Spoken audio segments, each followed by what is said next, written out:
ওখানে লুকিয়ে আছে কিনা। এই কথা বলে জাহিদ আবারও সান্ডা খোঁজার জন্য ঘন ঘাসগুলোর দিকে এগোতে লাগলো। হঠাৎই একটা সান্ডা সেখান থেকে দৌড় দিল।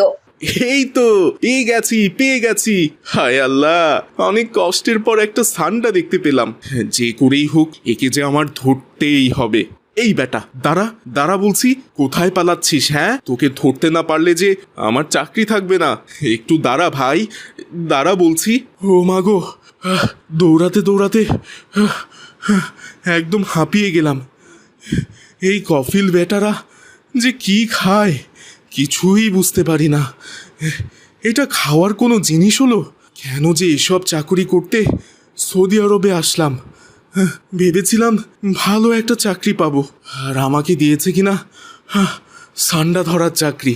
জাহিদ এসব কথা বলছিল আর দৌড়াচ্ছিল। হঠাৎই তার ফোনে একটা কল চলে এলো।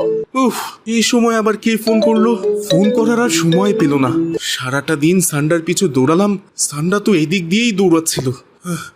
যাই হোক, আগে ফোনটা ধরি, তারপর আবার খুঁজবো। আসসালামু আলাইকুম মামা, কেমন আছো? ওয়ালাইকুম আসসালাম। ও মিলি, তুই আর ফোন করার সময় পেলি না? আমি এখন একটা ইম্পর্টেন্ট কাজ করছি, আর এই সময় তুই ফোন দিলি?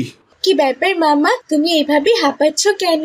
হাঁপাবো না, হাঁপানোর একটা কাজ করছি যে, এজন্যই হাঁপাচ্ছি। তোর সাথে বকবক করার বেশি সময় আমার নেই মিলি। বল, কি বলার জন্য ফোন করেছিস?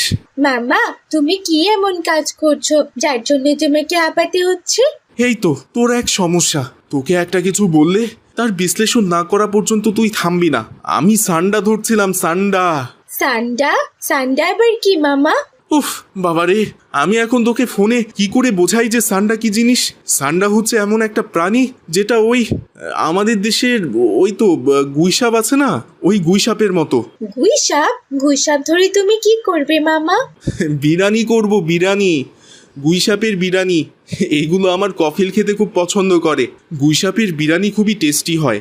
আরে ধুর, আমি কেন বারবার গুইসাপ বলছি? গুইসাপ না, এটা নাম হচ্ছে সান্ডা। এদেশে গুইসাপকে সান্ডা নামে ডাকা হয়। কি বলছো কি মামা, গুইসাপ দিয়ে বিরিয়ানি খাওয়া যায়? আবার সেই গুইসাপকেই সৌদি আরবে সান্ডা নামে ডাকা হয়? বাহ, খুব ভালো তো। আমাদের দেশে তো অনেক গুইসাপ আছে মামা, এগুলো তো কেউই খায় না। হ্যাঁ রে, আমাদের দেশে গুইসাপ কেউ খায় না, কিন্তু সৌদি আরবের কফিলরা ওই সান্ডা খুবই পছন্দ করে। সান্ডার বিরিয়ানি খেতে ওরা খুবই ভালোবাসে, এজন্যই আমি ধরতে এসেছি। এখন তুই কি বলার জন্য ফোন করেছিস, তাড়াতাড়ি বল। আচ্ছা মামা, তোমাকে যেটা বলার জন্য ফোন করেছিলাম সেটা এখন আমি ভুলে গিয়েছি, পরে বলবো। তুমি তাহলে সান্ডা ধরো মামা। এই কথা বলে মিলি